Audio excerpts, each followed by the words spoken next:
화면 속 이 남자 보이시나요? 청소부 차림으로 텅 빈 복도를 지나가고 있어요. 유니폼도 걸음걸이도 지극히 평범하죠. 그런데 이 장면 어느 드라마의 한 컷이 아니에요. 국내 최대 규모의 복합 리조트가 자기 브랜드의 새 얼굴을 세상에 소개하겠다며 내놓은 공식 캠페인 영상의 첫 장면이거든요. 리조트 광고라면 보통 샹들리에나 야경부터 비추잖아요. 그런데 이곳은 굳이 청소부 한 사람을 맨 앞에 세웠어요. 그리고 그 청소부를 연기한 사람이 바로 방탄소년단의 김태형이에요. 먼저 사건부터 정확히 짚어볼까요? 2025년 12월 1일 파라다이스 그룹은 뷔를 새로운 브랜드 앰버서더로 발표했어요. 캠페인 이름은 Feel Your Paradise. 당신의 파라다이스를 느껴보라는 뜻이죠. 그런데 이 소식이 왜 그렇게 화제가 됐는지 이해하려면 파라다이스 시티라는 공간이 어떤 곳인지부터 잠깐 짚고 갈 게 있어요. 파라다이스 시티는 2017년 인천 영종도에 문을 연 복합 리조트예요. 이곳이 스스로 내건 컨셉이 아주 독특하거든요.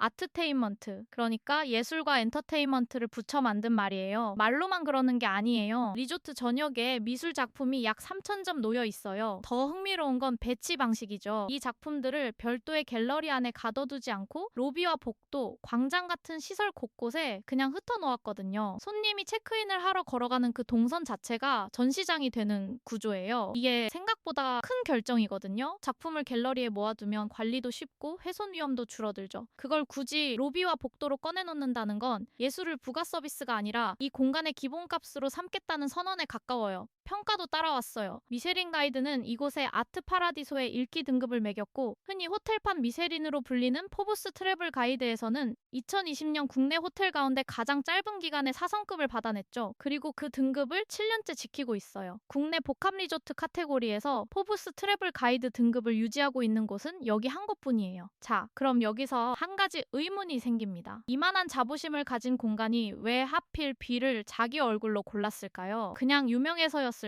생각해보면 그렇게만 설명하기엔 아기가 너무 잘 맞아요. 이유는 크게 세 가지로 읽혀요. 첫 번째는 결이에요. 앞서 말한 아트테인먼트라는 철학. 이건 아무 얼굴에나 얹히지 않거든요. 화려하기만 한 사람을 세우면 그건 그냥 리조트 광고가 되고, 예술을 앞세운 브랜드의 정체성은 오히려 흐려지죠. 뷔는 평소 예술 쪽에 관심이 깊은 아티스트로 알려져 있어요. 발표 당시에도 그의 예술적 소양과 활동이 파라다이스의 브랜드 철학과 맞닿아 있다는 점이 선정 배경으로 강조됐죠. 두 번째는 인연이에요. 사실 이번이 첫 접점이 아니거든요. 파라다이스 시티는 파라다이스 아트 나이트라는 미술 행사를 열어왔고, 뷔는 이 행사와 이미 인연이 있었어요. 그 자리를 계기로 국내외 갤러리와 아티스트들의 주목을 받은 적도 있었죠. 브랜드 입장에서 이건 굉장히 중요한 조건이에요. 계약서를 쓰고 나서야 급조되는 관계가 아니라 이미 같은 공간에서 겹쳤던 사람이라는 뜻이니까요. 광고 모델은 돈으로 데려올 수 있어도 함께 쌓아온 시간은 돈으로 못 사잖아요. 예술을 정체성으로 삼은 브랜드일수록 이 차이에 예민할 수밖에 없죠. 세 번째는 문이에요. 파라다이스 시티가 자리한 영종도는 인천국제공항 바로 옆이에요. 그러니까 이 리조트가 맞이하는 손님 상당수는 애초에 비행기에서 막 내린 사람들인 셈이죠. 국내에서만 통하는 얼굴로는 부족해요.